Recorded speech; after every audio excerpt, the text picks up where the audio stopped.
he does the color. The color? Yeah. The color. The apps. I don't know. Welcome everybody. Super Bowl weekend, Valentine's Day, a lot going on soon, and we have a great master class today by one of our wonderful alums, and I'm very proud that I had a chance to work with Mr. Paul Laraia, and not only with Mr. Paul Laraia, but his two siblings, Stephen and Tiffany, who it's an amazing family because all three are playing viola, and you know, our students here hear me say, I love you all. I'm really fond of everybody, but we especially love our violist. You guys are a rare commodity and an important one. Not that everybody else isn't, but we work hard to keep our violists around. So he is, he left us to go, when he graduated, to go to the New England Conservatory, and has had a wonderful career. Currently, he is a member of the wonderful Catalyst String Quartet. He is a winner of the Sphinx competition, which is a very competitive thing here, and also several other competitions. The Tertis viola competition. So he's got a lot of wonderful accolades, and he's just been named as an assistant professor at the Boston Conservatory. So there's a whole lot going on here. I'm just so happy that he was one of ours, and he's, you know, welcome home. And you know, I getting to know his whole family and seeing what all has gone on in their future. His brother Stephen is now a member of the Boston Symphony. So studying viola and being a member of the Laraia family and being part of this program seems to work out. So without further ado, please welcome Mr. Paul Laraia.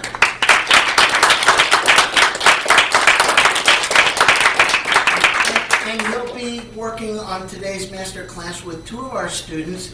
Our first performer will be Helen Key, and Helen will be performing the Schwanendrare by Hindemith, and I don't know how to pronounce the rest of the movement name, but maybe Helen can share that with us. But a wonderful piece by Paul Hindemith that's such a important part of the viola repertoire. Helen?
Really great job.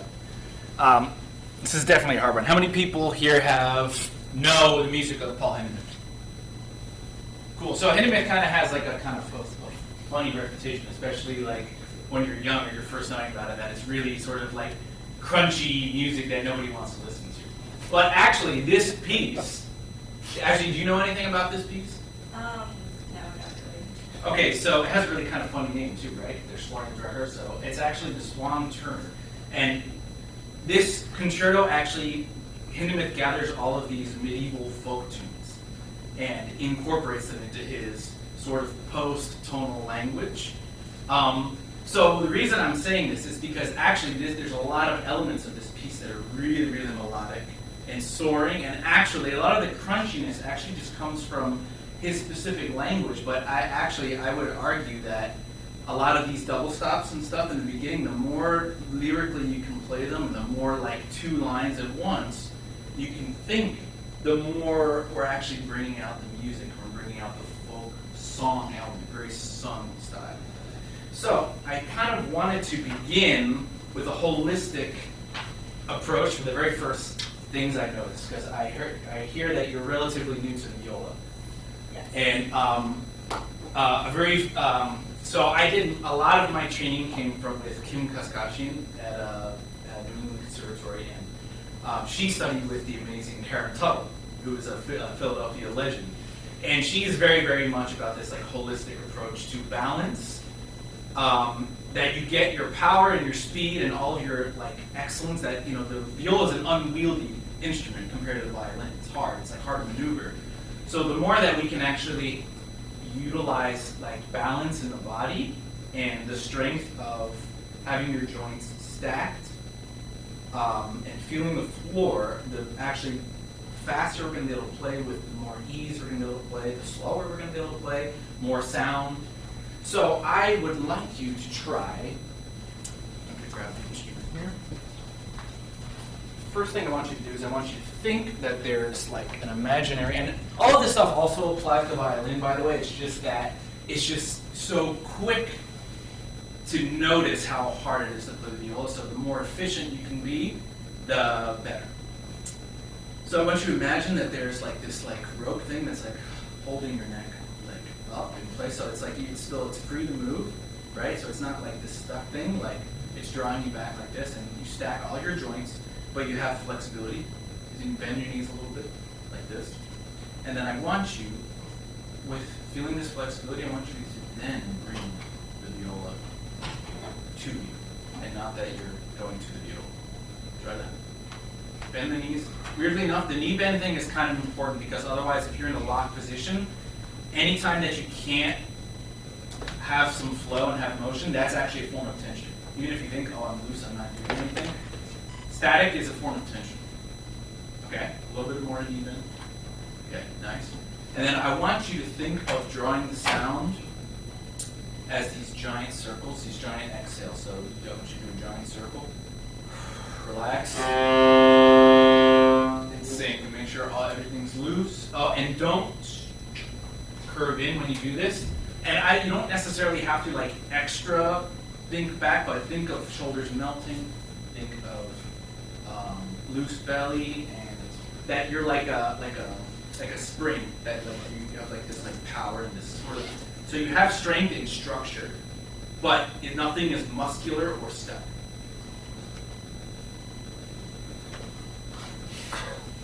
Feel the floor. Actually try to pretend that the floor is like holding up the viola. So it's actually the floor and the melting of the shoulders that's holding it up. One more time, you mind if I hold your viola while you do it? Just as a little reminder, not to, okay. Bend the knees, breathe. Can you take a big hold breath for me? And next step. Okay, nice. Now, the next step is, I feel like your weight's a little surfacey, so the ideal arm weight for this is kind of true for violin, but especially on viola, is you want to feel like Roberto Diaz. He likes to give this analogy that it's like, you know, like you're giving your friend a hug or putting your arm on the shoulder. So you want to feel like you're actually able to invest the actual weight of your arm. Now, if all your fingers are loose, you know, we have all of this good stuff, and we have a loose wrist, then the shock absorbers can kind of help take some of that weight so that we're not actually just doing this. That's really nice already. If you can think even more like this, it'll be even better. Try it one more time. And incorporate it with your breath. In the exhale loosens all the muscles. Right?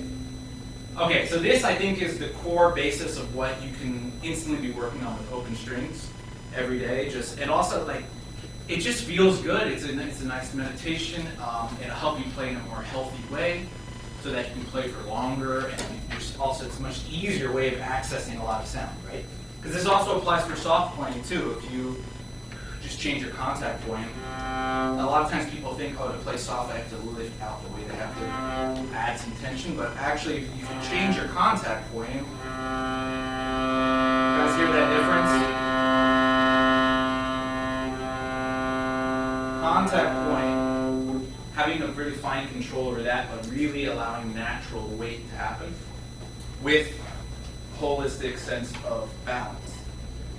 Okay, so how this ties into performing the piece, I would say there's a lot of times when I felt that the crests of phrases you really could have gone more towards, or you could have supported the journey towards a certain phrase or something, which I actually thought in your case a lot of times was because you were very kind of spending the bow a lot as opposed to being able to really sync and save. Or even sometimes be able to do the opposite where you start with fast bow speed and then go slow. Or be able to do the opposite where you go slow to fast. But still, I think the missing piece for you a lot of times was weight, having natural weight. So can you try the opening phrase, and I want you to think of the destination being, for the first mini arrival, I think is, and then,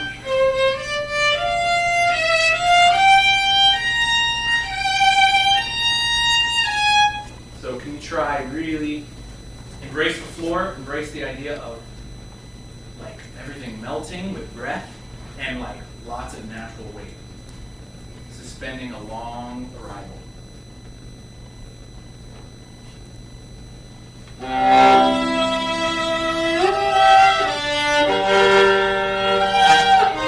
Breathe. No, you can keep going. No, you're doing great. I'm just giving you some pointers that I think that if you allow yourself to add a little bit more exhale, your sinking will be more natural.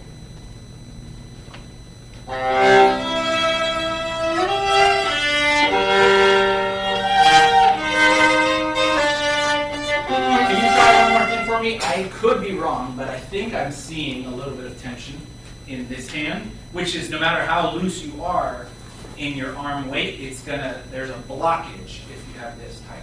So this, think, you're good, you can do this, right? Yeah. So think that this is the reaction, this is the paintbrush, right, to the bigger muscles. So I want you to think a little bit more reactionary and loose.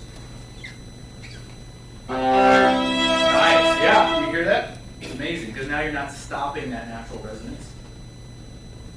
Now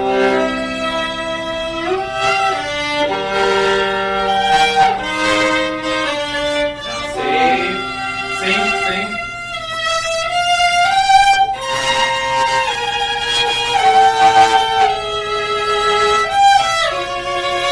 This is a lot better. Now, if we want to keep getting even better, I would say that we were doing the exercise on, what, a C string you were doing it on? Now, it gets a little bit more complicated when you change strings, right? Because actually, elbow level, the ideal elbow level is different for every string. It's likewise, so every double stop has an in-between elbow level, right? Where the weight is the most ideal. So the A string one's a little complicated because it's pretty close. If you want natural weight, it's pretty close down. But you still want to try to get that same feeling like you're almost like the contact point is holding up your arm. And it's a little bit harder to get on the A string, especially without crushing. But it's definitely possible. So, and especially if you're thinking about shoulders back, you might have a little bit better chance if your A string level is not so this way that you're actually pressing as opposed to you having gravity do some help. That's nice. Why don't we try a bow circle? So exhale, loose. Part of the bow circle is helping us remember that this stuff stays loose and shock absorbers. Very nice. See, if you can make a bigger circle, you're training. It's just better practice. Nice. Can you get even more shock absorbers on the way down? And also, just for the sake of the exercise, I like to teach that it's okay to have the wrist look like this just for the sake of the exercise, just so you feel that that wrist is not locked. Don't fix it until you actually land on a contact point, then you can go.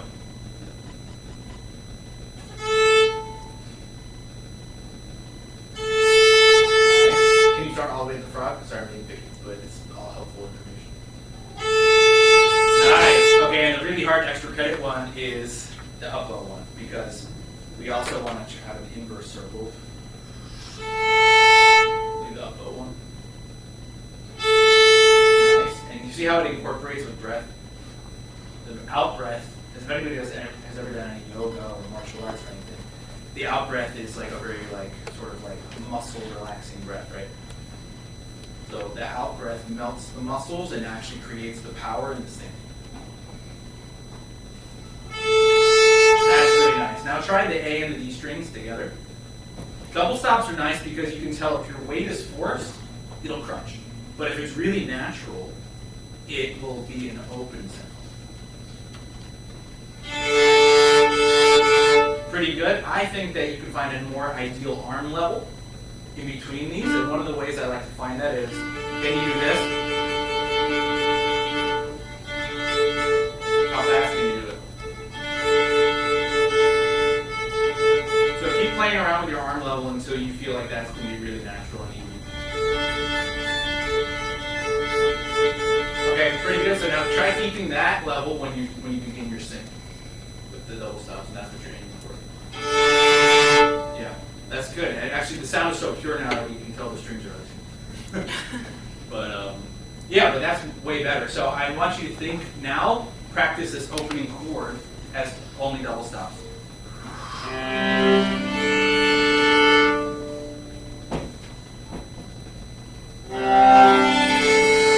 Okay, good. What happened there?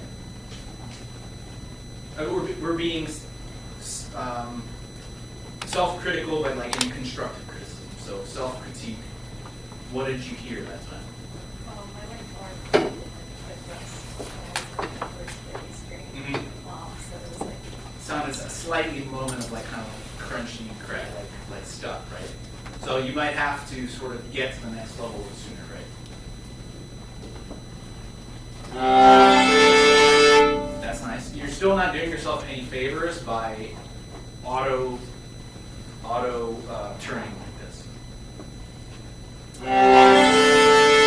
That was nice. That was very nice. and I think the really hard part to make this sound super, super resonant is this part too. So many people skip this part of the chord so much when you hear this piece. It's like, oh, it's this, but you get all three parts. I really feel like it sounds more open and expansive, kind of setting the scene for this like, medieval story.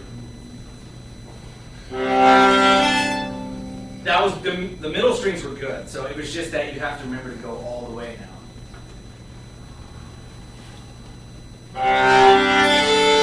Okay, good. So you can keep workshopping on this, but this is definitely improving. And then the other piece of my little cheat I like to do for these kinds of chords is which strings, lower strings or higher strings, are better suited for slow bow speed. Yes. So I would distribute the bow, save as much as you want to early on because you actually get a more fat, resonant, and focused sound. Like I actually don't need to use any much more bow than that. These bottom strings, and then the top strings are really love fast bow speed, right? So actually, if you don't try to think one speed for the whole time, you'll have more success. Nice, but just remember to get to the right arm level at the end.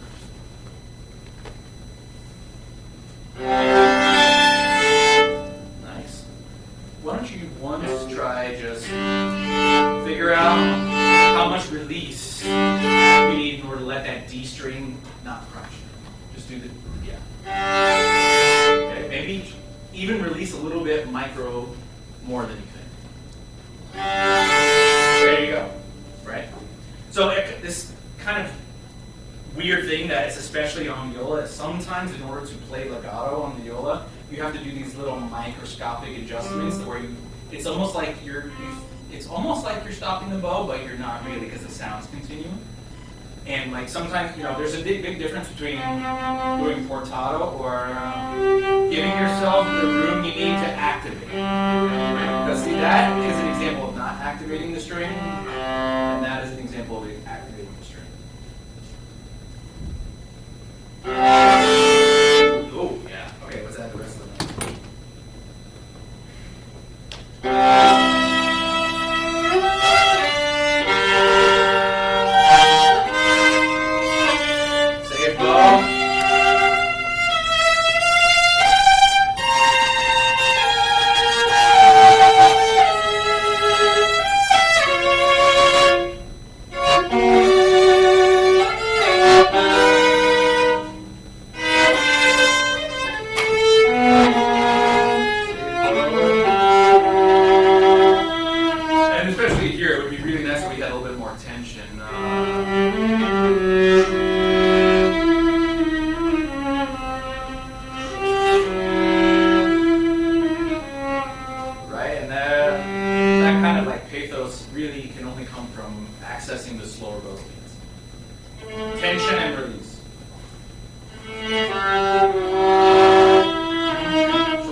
Change these things in a like on the spot like this. It's just my job to help you out.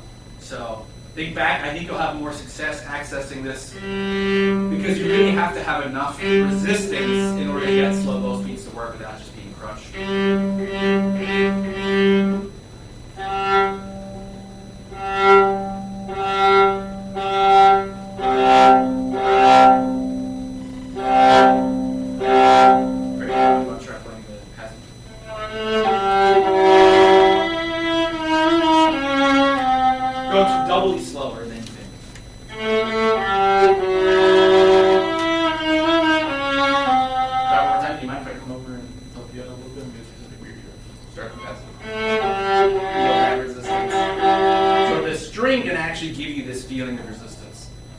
That's the ideal way of accessing slow bow, is actually that you feel that resistance point, and not only actually is a resistance point this way and this way, but also a little bit this way too. So, and once again, if you remember all the things we were talking about, but you also have to be loose, and you have to have your loose shock absorbers, and you have to have your arm accessing, pouring the weight.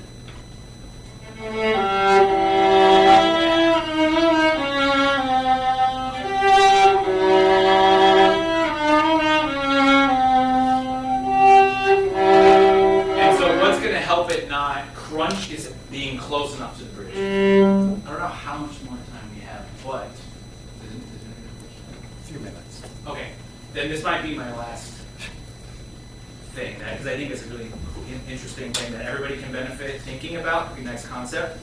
So you can think about any production of sound on any one of the string instruments be composed of three main parts, right? What are the three parts? Bingo. Right. So, but the very interesting thing about these three things is that they have a sort of symbiosis with each other, right? So at least when you were talking about making the ideal great sound, because what happens if the point of contact is here and you use fast bow? Squeak or ponticello-ish kind of thing, right? Right? But what happens if I start adding lots of natural weight? You actually get a really focused, rich sound that still has tons of overtones, so sort of like hop kind of sound, right? So same thing here. If I use fast bow speed here, it's probably going to be fine, right? For our contact point. What happens if I use lots of weight? It's actually called a subharmonic. Cool new music technique. So point being that there's a shift, there's a relationship. So as you move here, the balance of how much speed and how much weight you need in order to keep that ideal sound, it's like a sliding scale, right? So for every sort of millimeter you move, there's a different ratio of what will give you the ideal sound. I once worked with a legendary cellist named Honor Bilsma in a chamber music master class. And we thought we were going to like play the music, we were playing Death and Maiden. He just had us all sit and do this really long bows. I'm going to save us the time, but like literally he wanted us to like do like the longest bows possible until we got to this point. You guys hear that note? And that was like a somewhere around there. So every contact point here that actually has a different pitch, it makes if you go all the way to the metal. So it's just a really interesting philosophical way of thinking about there's all these different little mini tracks of contact points, and like having control over all of these is actually just as important as having control over weight and speed, because it changes the ratio.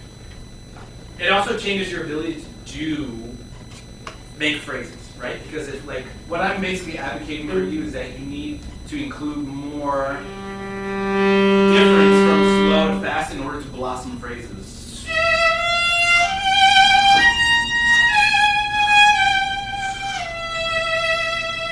Because it gives you a sense of arrival, gives you a sense of traveling, and it also carries notes longer when you can have that kind of sustain. So all of this comes from all the things you were talking about. But I think that's about it.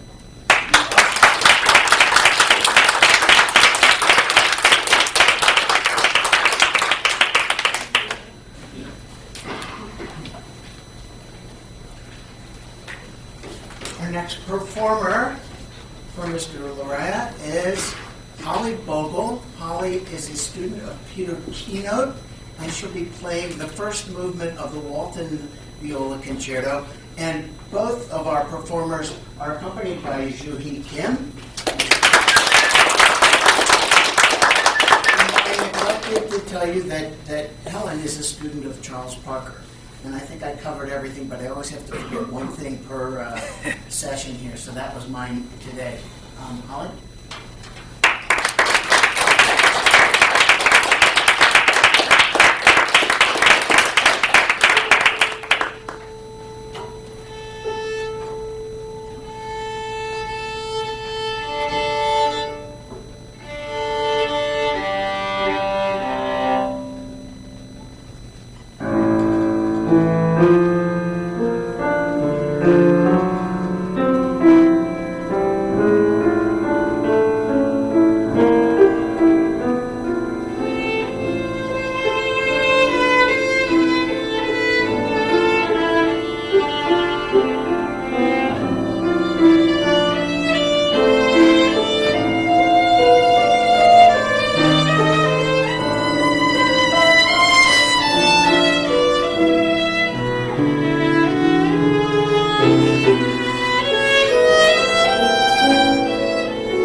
Beautiful job. Really, really excellent. Do you have paper music, just so that we can refer to some spots?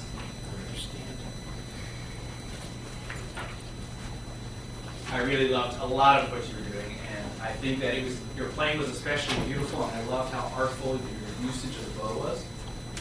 I really loved how magical the intro was, because a lot of times people kind of go like really like hard, like right away, like concerto, like I'm gonna go for it. So I think that you captured the spirit really, really nicely of English sentiment of this sort of like rolling. It should sort of be this sort of melancholy, yearning and like mysterious type of sound. So that I think you caught really well. Now there's another element though, which I think pertains to we can talk a little bit about the entire style of Walton's music and his sort of generation and kinds of players that were playing his music, because it's kind of cool, if we're playing the Telemann concerto, we can't actually hear the way Telemann would have played it, or the way that we just have to read these treatises and stuff. We just have to kind of imagine how it would have done. But in the case of this piece, do you know who this piece was written for? Well, Primrose was one of the great proponents of this piece, and one of my favorite recordings of this piece is actually him playing with Walton conducting. So you're right. You're onto something, because I think we should all be listening to that recording, because Walton himself was wielding the orchestra, so there's information there. But it actually wasn't written for Primrose. It was written for the famous soloist right before Primrose, the very first of the 20th century, Lionel Tertis. And he was just known for having this like massive viola sound. He was the very first one that put viola on the map as being its own unique virtuoso voice. And there's lots of recordings of him. They're old, they're scratchy, but they exist, and it's really good information. So like I would put that on everybody's list. That's all required listening in general for all musicians, but definitely if you're learning this piece, that's super important, because I think it definitely, and he was an English musician himself, so I think if anybody can tell us how the sentiment of this is supposed to go, he's definitely a really great source for that. But there is a third reference. Frederick Riddle was actually the violist that Walton himself said, this is the version I like the best. So I would recommend you checking out all three of these versions, because they'll really inform you. Now we can get a little bit into something that I think is in common with all three of them, this idea of turn of the century romantic idiom and use of vibrato. Because I think that that's something you can continue to work on a bit, and that'll really help it shine right away. And I learned this exact movement in this very building. And here all the fingerings were passed down by Joey De Pasquale, who studied with Primrose. So I have all this set of fingerings and stuff. But one of the things that we used to study as students here in the De Pasquale tradition was this thing called a tone scale. You ever heard of this? So what you're going to do is you're going to set your metronome to about 60, and I'll show you, because it's easier to show than to only describe it with words. So let's say I'm just going to pick an arbitrary beat that's close to what I'm talking about. Click, click, click, click. What you want to do is using all the things I talked about in the first part of the class. You do all your checks. Basically, you want to try to get your most operatic sound. 1, 2, 3, 4, and 1, 2, 3, 4, and really, you want your over the top, Luciano sound. You want your opera, oh my God, this is the most rich, because a lot of times when we're learning how to make this sound, there's so much tension built into it. It's hard, it hurts and stuff. So the whole point of this is to figure out how to map your bow usage, your weight, and just making this system as loose and as juicy as possible with the minimum amount of effort, because chances are this is going to feel really tiring to do. So let's give it a try, and we can work on it a bit. So the first thing you'll notice is it's hard to save the bow. But opera, we want like, oh, like we want the most like fat, loud, but deep. Loud and deep without crunching, but as loud as you can. You do what we talked about in the last one, shoulders back, a little bit of bend. Because this resistance and this support is going to be crucial for it to match.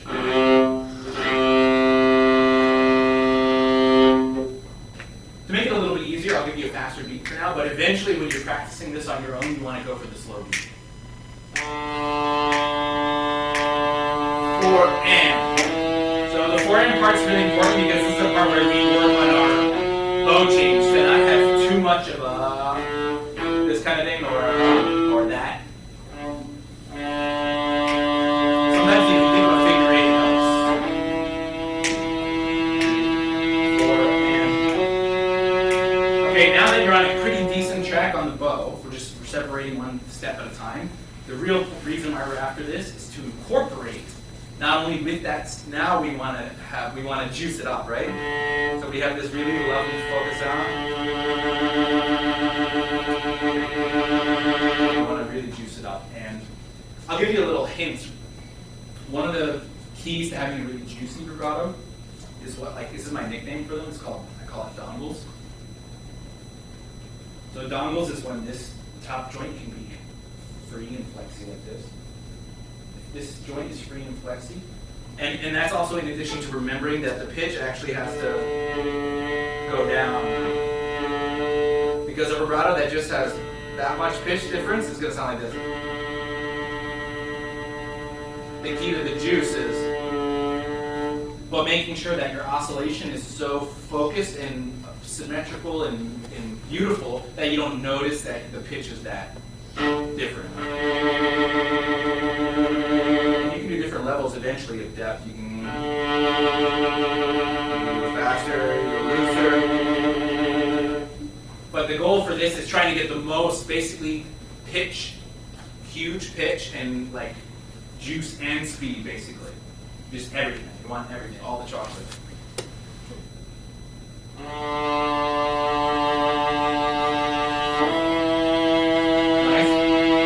An exercise for now. Can we try? So do 1, but I want you to sink the pitch as low as you can.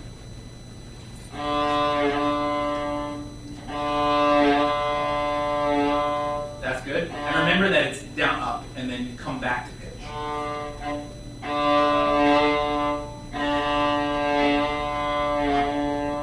And quick.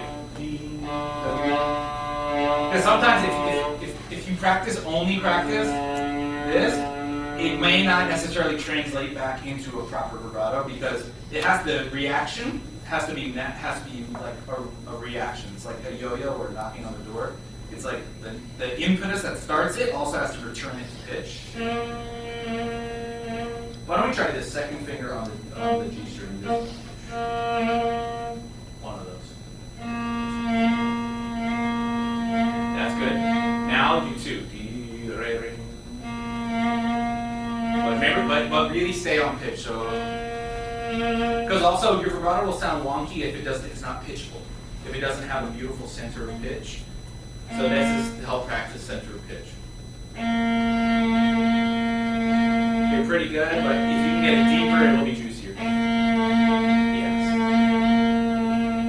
And then stay on pitch. If you're afraid that it's going to go wonky, rather do a few more of the ones. Just get really loose in that gesture, really loose. Sometimes I like to think of the thumb as a pivot. So you're like a pivot, like a seesaw or something. So not that you're tensing the thumb, it's actually the opposite, but that like if you're a thumb up player, then you're going against you're using it as like a rocking point.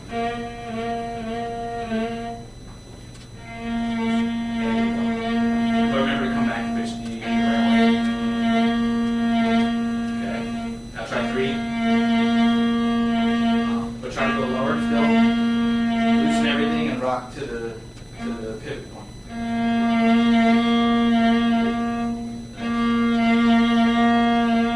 Now do 3 of them together.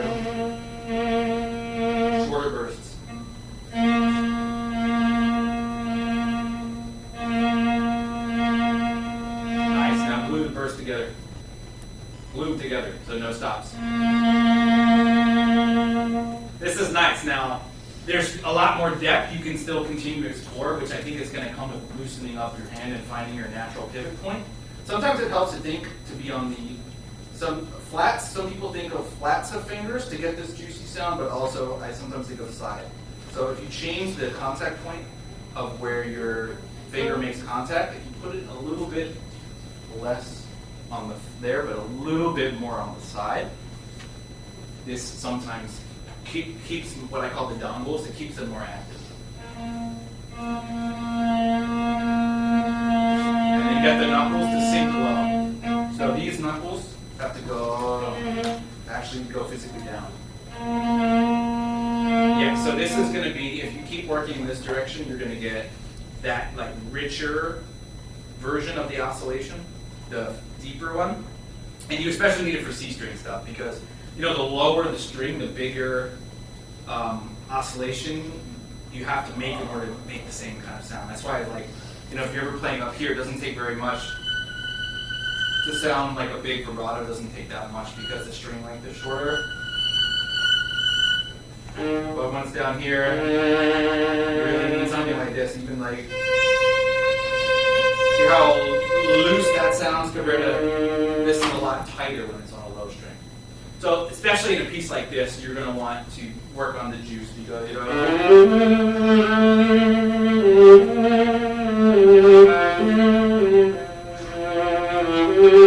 want to be able to unlock all that color, right? Okay, so those are the exercises.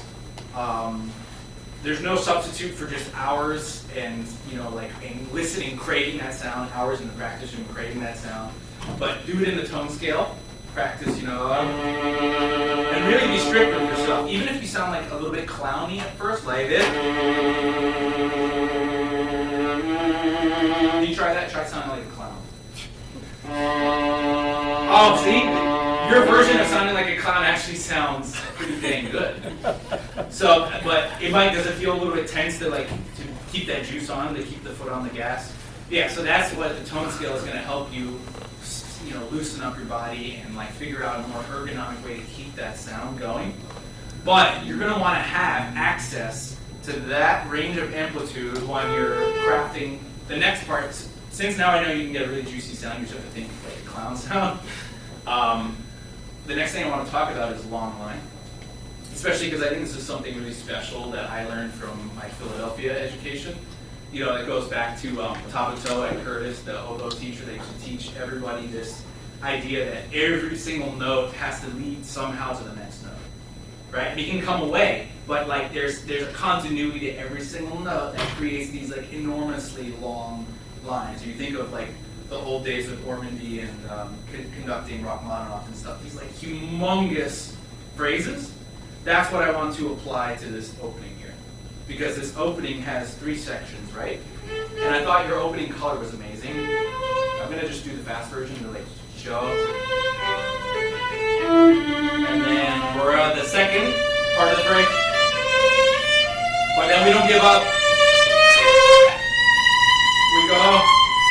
So this whole thing goes all the way, even though we have 3 sort of statements that are in 3 different dynamics, right? And you'll notice there's supposed to be 3 different dynamics with little mini crescendos connecting them, right?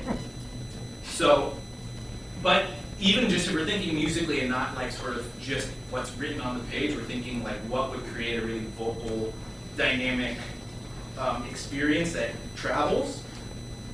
All these little continuities and like even like for instance like we can allow ourselves micro shape, which is like there's a little bit of leading to that, right? Maybe this one, maybe it has a tiny bit of recession, right? But it's still going to keep you going. It's never going to, you're never going to lose that idea of continuity where each note has a very distinct purpose, okay? So can you try, just see if you think of that analogy, think of the idea that every note has a purpose, that every note really leads or recedes from the next, and then you have this really, really long arrival that's going to be at a huge dynamic difference, which I loved all of your soft playing, but I thought in general you could have a lot more expansive, loud, Sometimes I thought your loud had a little bit too much noise in it, or didn't have enough bow or enough release. And I was also wondering, was your bow tight enough? Is that normally how you play? Okay. What if you try tightening a bit? Is it too stiff? Also no. Oh, gotcha. But is it so loose that the hair is hitting the wood, because that's also bad. So yes, definitely don't want to over tighten your bow, but there also is such thing as playing with under tight, and that's a telltale sign is if the rosin is like getting all crazy on the wood. Yeah, so like if you're pulling the sound like we were talking about, as opposed to like pushing down, then you shouldn't be having the problem that the wood is touching the hair. I mean, unless the hair is your bow is just way too loose. But if you just turn it up one click, right? One click tighter. Now try. Just try playing like a forte, an open forte.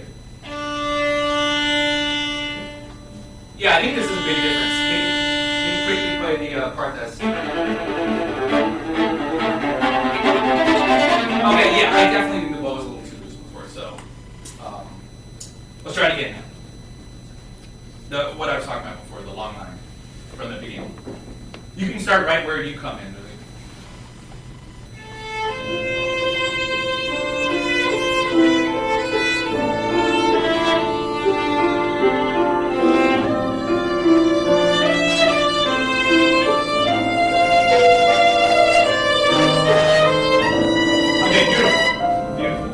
Tell me what you think, how that went. I think I started too loud.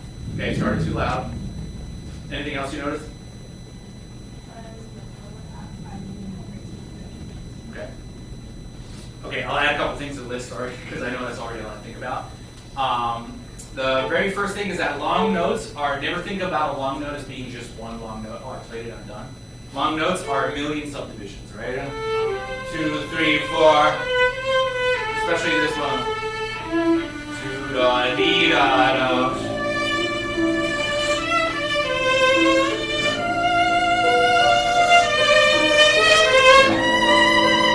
So you need to develop every long note, and especially the transition from slower to slow bow speed to fast bow speed has to be a gradual transition. You can't have a random fast bow and a random slow bow, because that will chop the phrase. And try it again, and I'll point it out when it happens.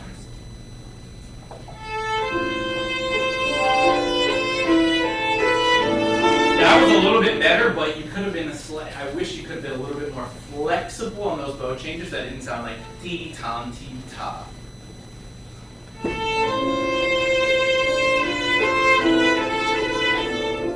That was nice. That was nice, especially now if you can also incorporate a little bit more clown rubato.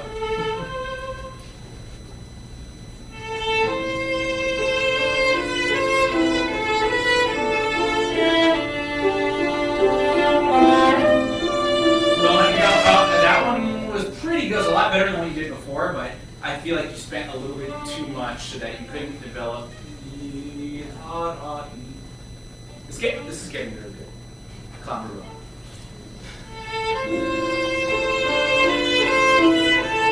Oh, I think you're starting a little bit too loud too this time. Because the thing is, it's so easy to think like, oh, I'm doing sticky bow now, so it's like the sound gets a little bit more focused when you think sticky bow. So maybe think about your contact point a little bit differently now. Have stricter control over the contact point.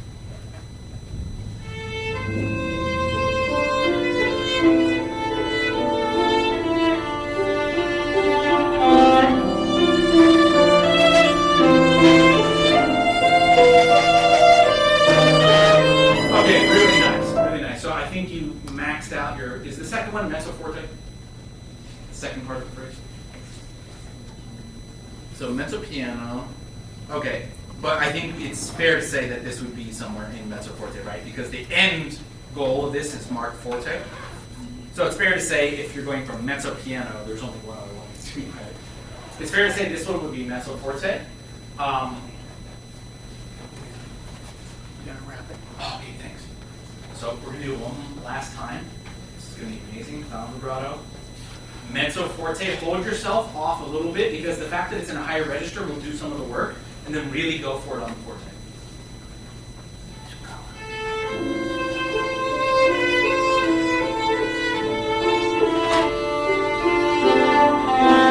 Hold back. Hold it back now. Really go.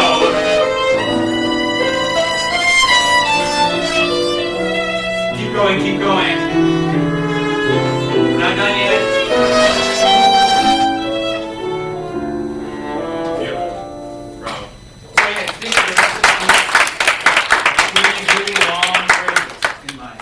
Definitely, and the dynamics are very helpful in the written out. Beautiful.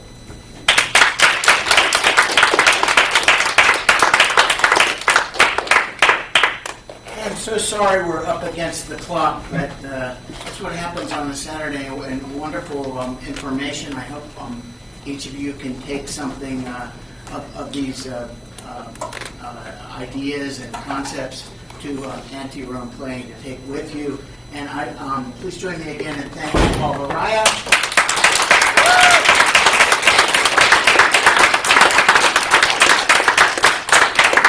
As I like to say, once you're one of our kids, you're always one of our kids. So I'm really happy to have home one of our kids. And may everybody take a little something along with them from what he and his family have been able to do musically as well. So everybody have a great rest of the afternoon rehearsals. Great week. Go Birds! If you're an Eagles fan, I am. So we'll convene next week in a little different arrangement with Pamela Frank and her husband Howard Nelson. Thank you, everybody.